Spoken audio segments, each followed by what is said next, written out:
Hey y'all, and welcome back to Geek Freaks. I am Frank. Today, I'm really excited to be joined by the incredibly talented Lenore Zann. Fans know her best as the iconic voice of Rogue, a character she has helped bring to life with so many strengths, heart, and fire over the years. But Lenore's career goes far beyond that, with an impressive journey through acting, voice work, writing, and even public service.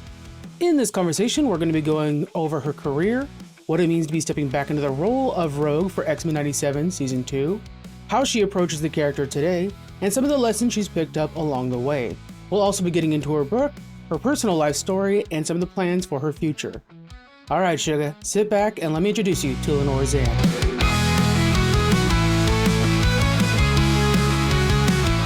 How you doing, Lenore? I'm great, thank you very much. I've got my first coffee of the day, so I'm feeling pretty good. Oh, the first one for the day. That's brave of you. that keeps my engine running. And it's like 3 o'clock in the afternoon. Yeah. So if you guys haven't already obviously realized so far, this is the voice of Rogue, and you have so many other things you do. But I think obviously the voice of Rogue is what everybody knows you as. Yeah. And when you first approached Rogue, you got that call, and you saw. You had said something before where you went in and you saw an image of Rogue and you saw the sassy attitude. And Yes. you've come back to Rogue with X-Men 97. Has anything been added to that sassy attitude, do you think, over the years? Well, I think I've got just as sassy an attitude as I always did, sugar. Especially after having been in politics for 12 Yes. years, like leaving acting and going into politics and being an elected official in Canada, like a congresswoman for 12 years, 4 terms in office, tends to make you a little sassy. Yeah. A hero on multiple fronts in that case. It's pretty Yes. incredible there. Take no prisoners. Take no prisoners, heck no. What is it about Rogue that really appeals to you? I think one of the things that I think a lot of people see in the role model is her strength and how she's able to surpass these mutant effects on her and actually embrace them as her own. What is it that you take from her? Yeah, I mean, she's a complex character, and I've always Yeah. loved complex characters. She has many different layers to her. Of course, she has the strength, the super strength. She's loyal to her friends most of the time, unless she feels that they have somehow left her in the lurch, like when, after episode 5, she feels that Professor X really betrayed them by going off and leaving them on their own. But she is somebody with her heart on her sleeve who will put her life on the line, not only for her friends, but for people who do not have the strength to look out for themselves. She's a real social justice warrior, and I love that about her. She's also very vulnerable. She would love to be in love. She would love to have a normal, regular relationship with somebody, most likely with Remy, but she can't because she knows that if she lets her guard down and allows herself to get intimate with them, she'll probably kill them. And there's nothing worse than being afraid of killing the one that you love. So she therefore develops this really suit of armor, really, that she rarely lets down. And so it's very interesting when we get to see her let that guard down and cry and lose it, and then go on a rampage. When Rogue goes rogue because she wants to get vengeance and justice for Remy. We see all these different sides of her, and I think that that's just an amazing character to play. It's gotta be. It's such a complex character, and not the surface level of just the strongest woman on Earth, and then all that vulnerability right underneath it. How do you try to address that when you're voice acting? How do you try to add that so that people could to read that through the screen? Well, I always say that voice acting is acting.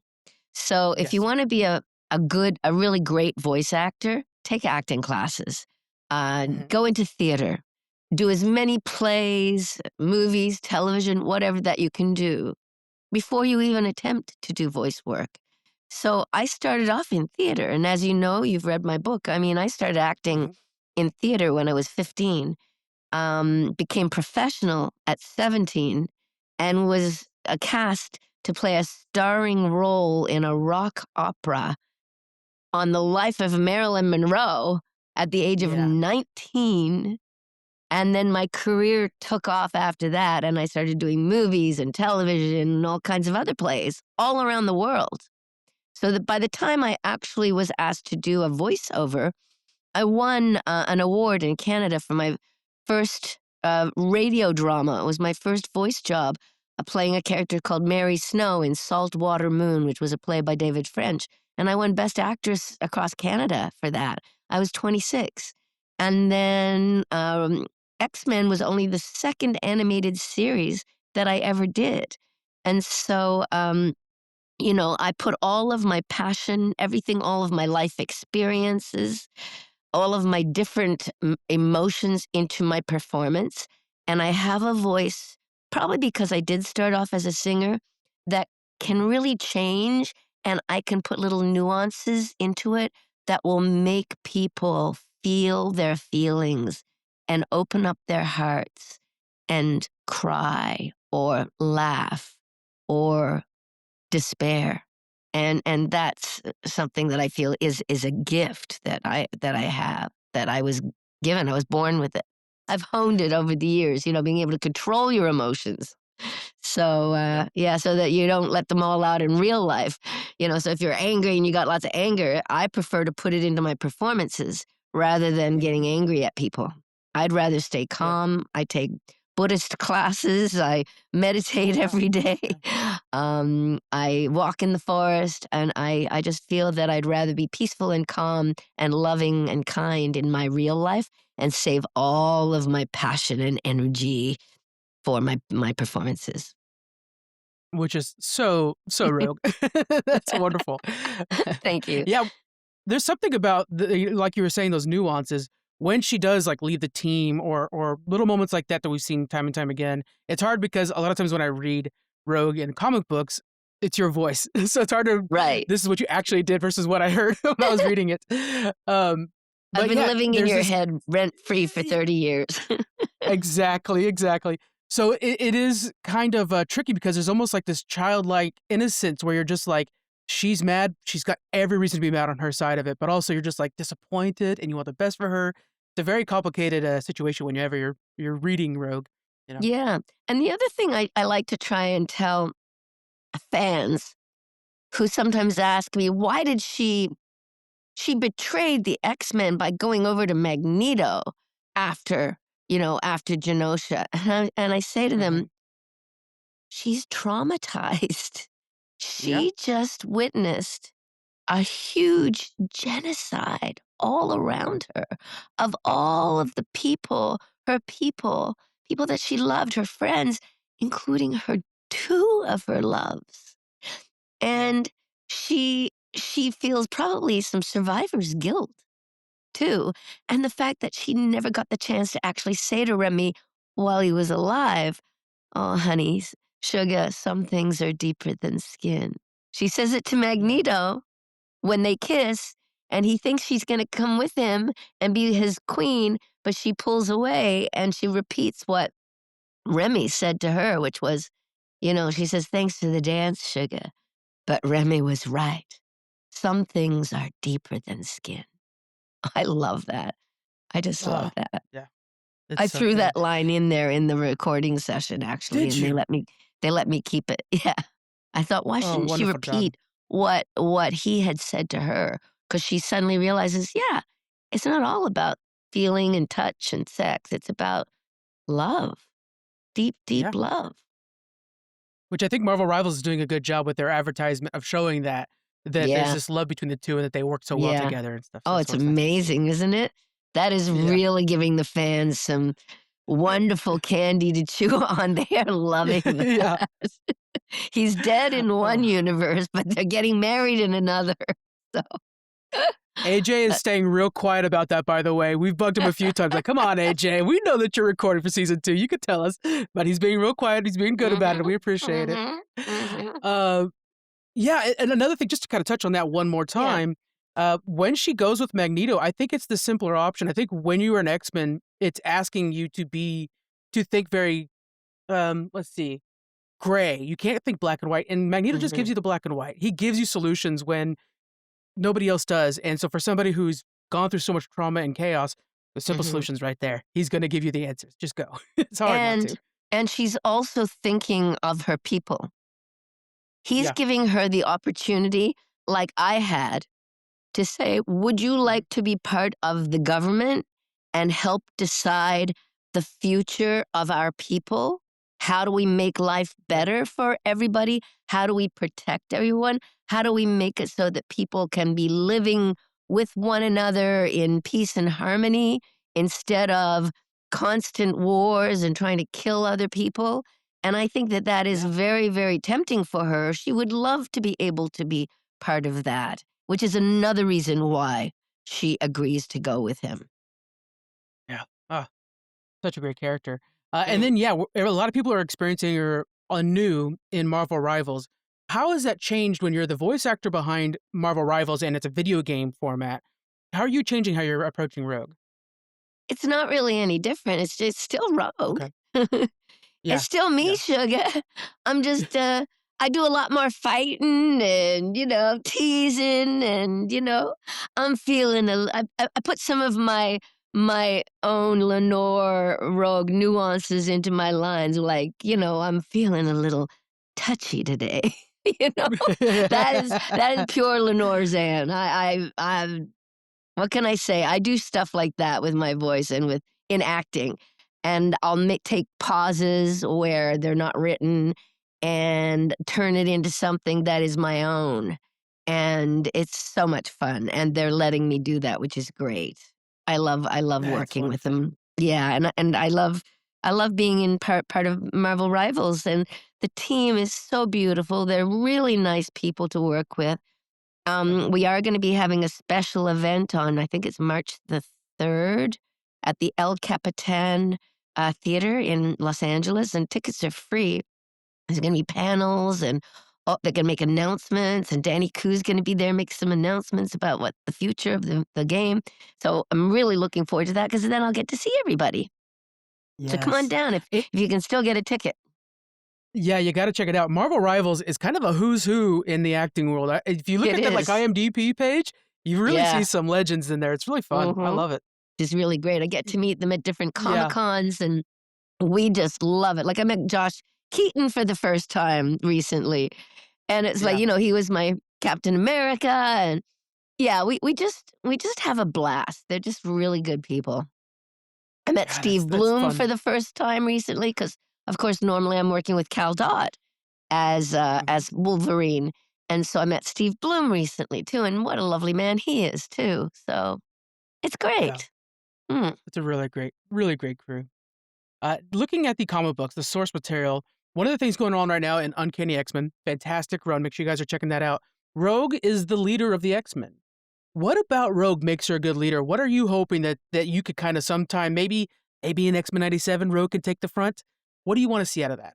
I think that once Rogue calms down after the whole genocide and dealing with her emotions about what happened with Remy and with Magneto, too, really. She thought she lost both Yeah. of them at one point.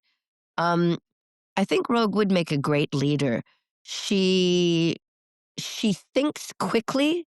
She's not afraid of danger, but she doesn't want to put her friends and her companions in danger. She would put herself in danger before she puts anyone else in danger. She's not going to send someone else to go check it out. She would go check it out herself. So I think that as she gains more and more experience at being able to calm and control her own powerful energy, she'll be a leader that is unmatched. Yeah. One of the things about Rogue too that I think she might be the best at it, and maybe why her and Remy work so well together is she's compassionate. She's been the most outside of the outside X-Men. And so when Mhm. a teenager comes to the school needing help, I can't think of a better person to reach out first, you know? And so Exactly. I would love to see that. That'd be really Exactly, nice. and really, she has no children of her own, so really, Mhm. the kids of the school, they are her children, and all Yeah. these mutant kids, they are her kids, and she wants to protect them. Yeah. That's pretty wonderful. It's such a great Mhm, role model. Speaking of her as a role model, unfortunately, and you had mentioned it in your memoir, please make sure you guys mhm, check that out. Uh, Women are currently under attack. The LGBTQ community under attack. Many different minority groups. What is it that you're hoping that they can see in Rogue? Especially, like, I think women. I think she's such a wonderful role model for everyone, including women. mhm, What do you mhm. think they could I pull? think that people right now are so angry, Mm, disappointed, shamed. They were promised many, many things by governments over the years that have not come to fruition. That whole white picket fence, the whole yeah. thing of when back in the 90s, the 1940s or 50s, when people could have like one job per family and have 5 kids and that paid for everything. That is no longer the case. Many, many people have to work 2 or 3 jobs just to Yeah. get by. So I think there's a deep rage there. I think there's a deep resentment there. And the easiest way for people to deal with all of that anger and resentment is to take it out on others instead of Wow. taking the time to do the work on themselves, to dig, to take off all the layers of the onion and say, well, what's under that? Why am I angry about that? Well, what else am I angry about? Well, where did that start? What happened when I was a kid that, you know, I'm an alcoholic who's sober. I have 30 years of sobriety this April. And Yes. in 12-step programs, they say you need to peel all the layers off and you need to go deep. And underneath all of that resentment and rage and fear, well, underneath the rage and resentment is fear. And underneath the fear is grief. It's Mm, sadness. It's a deep, deep grief. And I think that Rogue in episode 5, I was able to help people feel that deep grief that was underneath everything when Remy dies and when she says, "Oh, sugar, I can't feel you." And it mm, just broke people open. yeah. And I think that that's so important to realize that that's where a lot of this us and them and I'm mad at them and I don't like them and all this hatred and bigotry comes from. And Rogue is all about, hey man, we're all in this together. You're no different from me. If you've got green skin, blue skin, purple hair, I don't care. I will save you because we're all in this together and it's our differences that make us stronger. And as she says in The Cure, which was in the original series, there's an episode called The Cure where Yep. Rogue goes to Muir Island to try and get rid of her superpowers because she wants to just be quote unquote normal. And at the end of that episode, she realizes, oh, actually, she says, I reckon I am my powers and the good they can do. And I reckon I can live with that. There ain't no cure for who you are. There it is. Literally wrote that quote down. It's one of my favorites, and I think it's Me something that too. everybody needs to keep on their heart. That's Yeah. such a good line. Yeah. Yeah, I love that. If I could help the Nice. world to learn how to love not only one another, but to love themselves, I would be so happy. I would be so Yeah. happy to try and help make people heal their own deep, deep traumas because I think that's what part of the problem is right now. Well, and outside of Rogue, you're a hero in many fronts.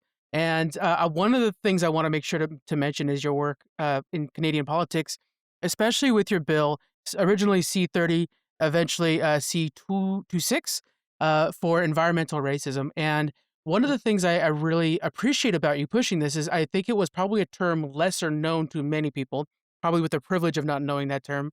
And with you sharing it, it Mhm, brought it to the forefront where people could actually look into it. And in 2024, it mhm. passed. So, I mean, how wonderful is that? Yeah, it's like the law in Canada now because, Yes. we all I think if you think about it, there are many, many places all across the world, really, not just in Canada or even Hmm. just in America, where corporations, governments have put polluting, um, and they've put polluting factories or dumps or waste sites or whatever, where all of this pollution seeps down into the water system and then all of the people who live around there, they're breathing in the fumes, they're drinking water that is polluted. And I mean, you just have to look at Flint, Michigan with the Yes. mercury and or lead. And so people who are of color, black, brown, indigenous people, people who are not white, they're the ones who bear the brunt of it usually because their communities is where most of the governments and corporations put these polluting systems. And therefore, their health outcomes are different from ours. And I just feel, as Rogue and as myself, that's unfair. And I wanted to do something about it. So I introduced a bill that would bring it to the forefront and make a change in Canada, at least.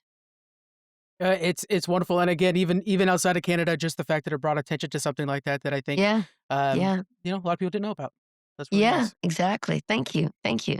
No, of course, of course. You also have your book, A Rogue's Tale, and I want to make sure you guys check out the audiobook. It's read by Lenore herself. And there was one of the things I want to point out real quick because it's really well read. But there's a part where you're doing the nursery rhyme, and I'm like, if I was reading this, I wouldn't have gotten the nursery rhyme in your voice, and it's best to have it with your voice. Right, right, right. And in my voice, I was kind of doing my grandmother's voice too. Yeah, You you know? could feel it. That Yeah, was wonderful. yeah. I Uh, was emanating my grandmother, Mummy Marshall. I miss mhm. her to this day. She lived to be 97. She was my best friend for so many years. And she's the one who first got me interested in mythology and like the Mm, hero's journey. And I think that's what also got me very interested in these types of, sword and sorcery, magic, yeah, the Narnian adventure, the Chronicles of Narnia, Lord of the Rings, all those kinds of things. And then of course, our X-Men, it's like we're kind of like the modern myths, really. We are yeah, modern heroes of mythology for a whole new generation of kids and adults. yeah. And I think for a lot of people who see like the old mythology compared to today's mythology with the X-Men and Iron Man and alike, is sometimes it's easier to take some of our baser instincts, the baser lessons we need to teach ourselves, and personify them on something above us or outer, True. That's extraordinary true.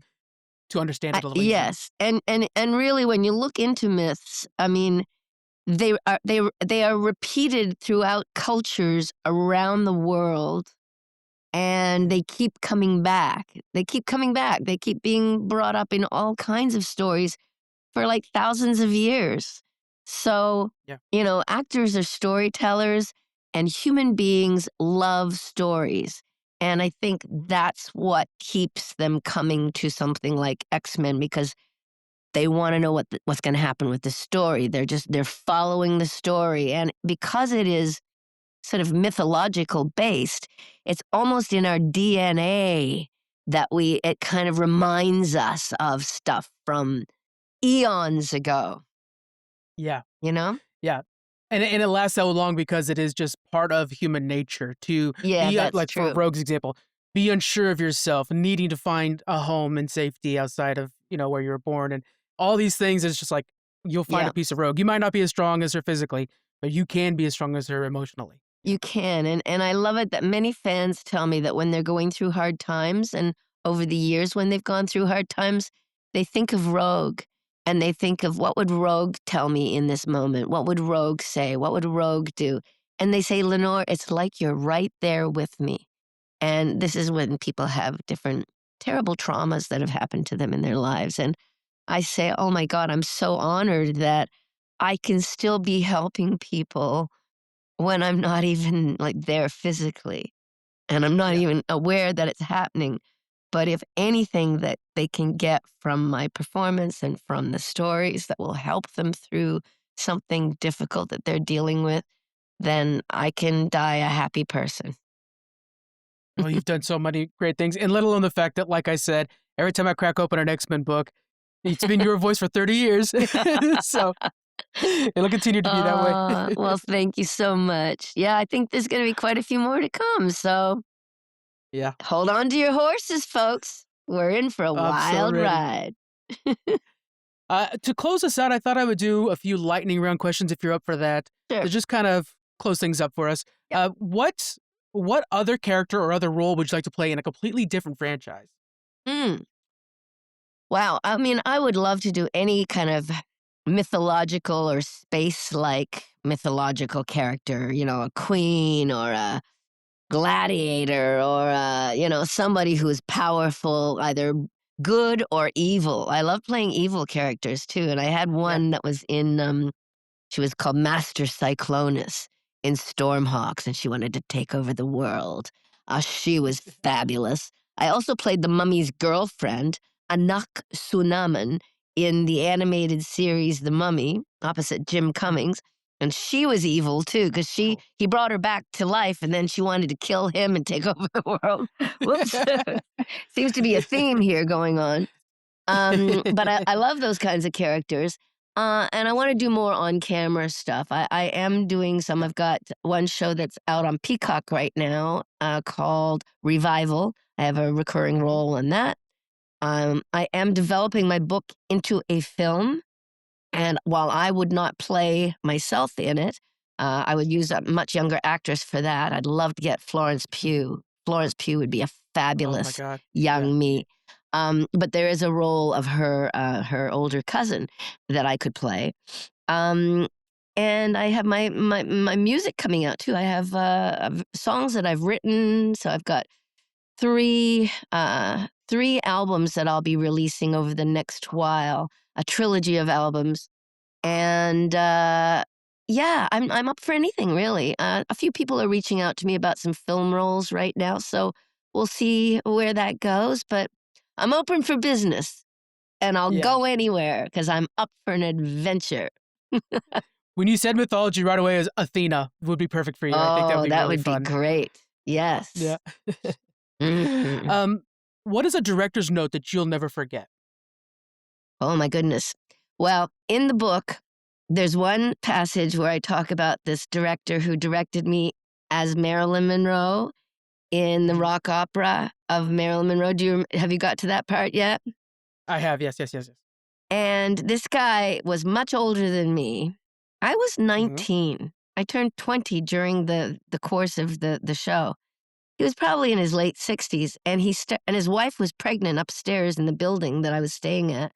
And he started coming on to me sexually, Mm. um, and calling me and saying all kinds of inappropriate things and inviting me down to the swimming pool and trying to like grape me and I mean, it was awful. Yeah. And I said no. I mean, I really stood up for myself and said, look, I'm sorry, this is just business. I'm 19. I have this huge starring role where I have to put all my energy into being Marilyn Monroe. The newspapers are saying, well, will this young, unknown 19-year-old be able to play the great Marilyn Monroe? I mean, there's a lot of pressure. Yeah. And so he punished me by not directing me, not giving me any blocking, so that I was basically just left to my own devices. And he made an announcement, said, all right, people, like, don't worry if we haven't blocked your scenes yet. Don't worry, just stand and sing, because it was a rock opera. We'll get Hmm. to you eventually before, opening night. So I was standing there singing. And then at the end of this one rehearsal, we're getting towards the end, we're getting close to previews.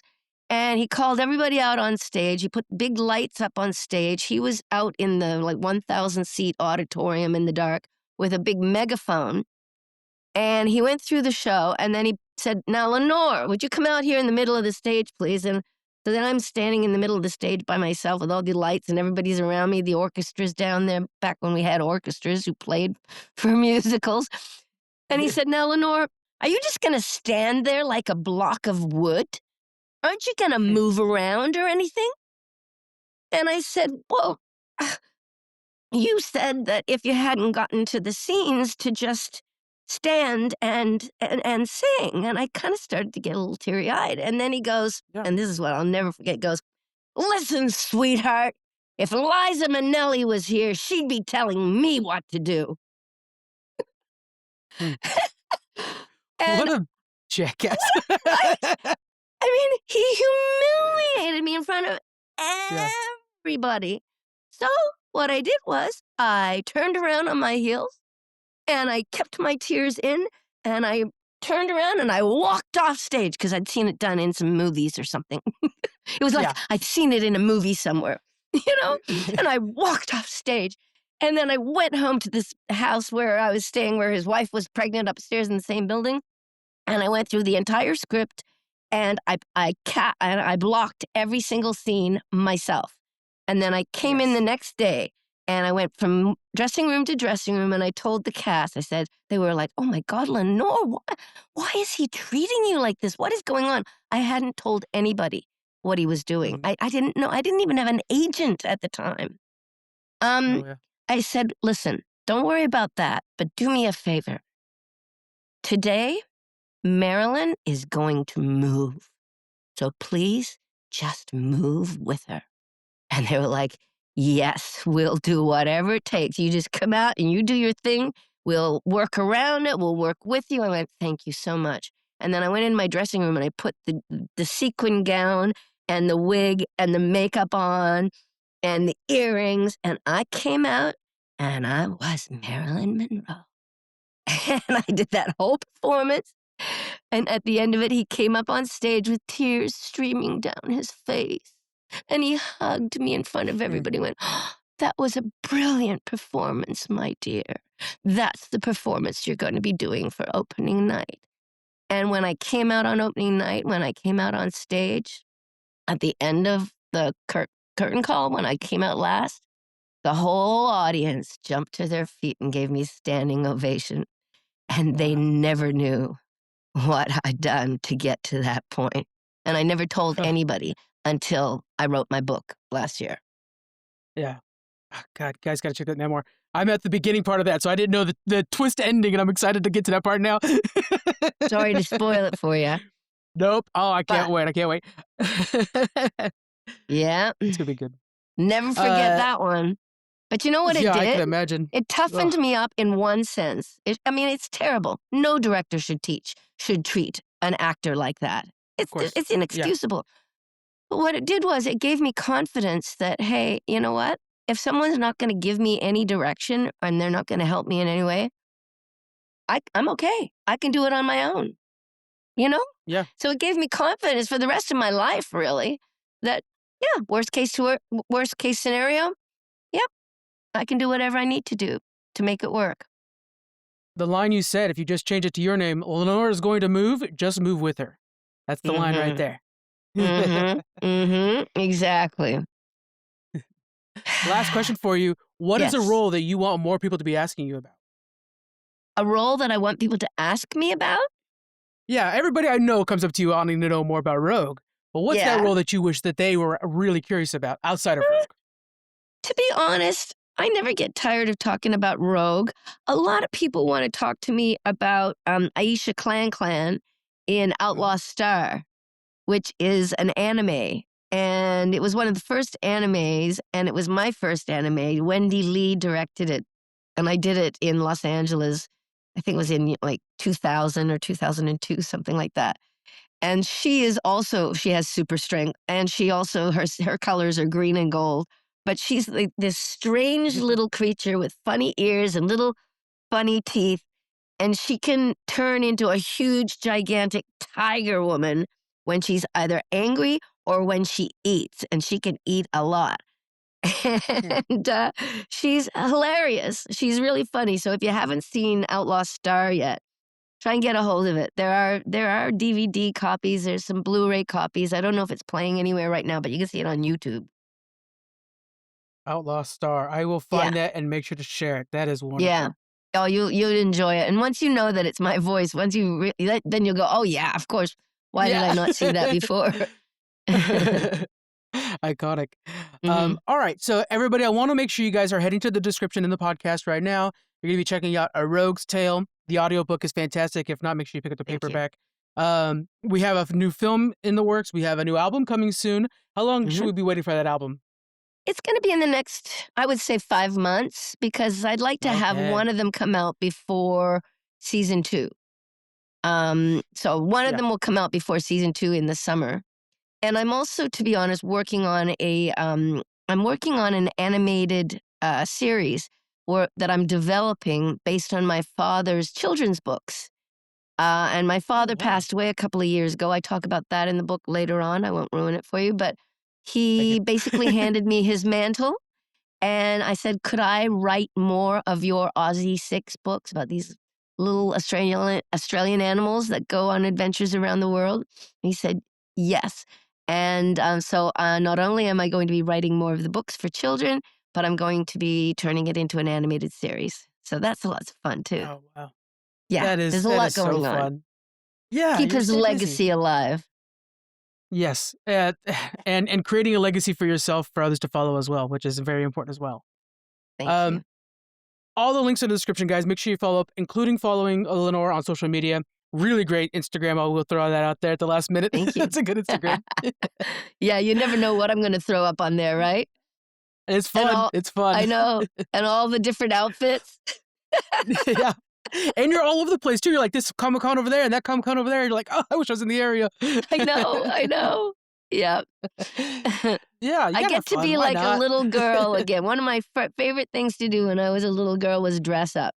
So that's why I Mhm. think cosplayers and I have a lot in common because we all love to dress up and make things Yeah. and, and give each other inspiration. So I love the Yes. cosplay community. Oh, me too. Their dedication to their passion. It's infectious. Yeah. It's a lot of fun. They are so talented. Yeah, amazing. Yeah. It's incredible. Lenore, I want to thank you so much for joining me today. It's been a blast. I really Frank. appreciate it. Yeah. You too, my friend. And Thank you. I will see you sometime at some Comic-Con somewhere, I'm sure. I'm sure. Yeah. Okay. I know Stay you well met my till then. co-host who was supposed to be with you today, Thomas. This is his description. He's got the metal hand. He says he's seen you a few times at Comic-Cons and just absolutely loves talking to you every Very time. cool. Okay. Well, I'll be seeing you Yeah. guys. Yes. Sayonara. See you later. All right, everybody, make sure you guys follow the links in the description, and we'll see you in the next one. Bye. Bye, y'all.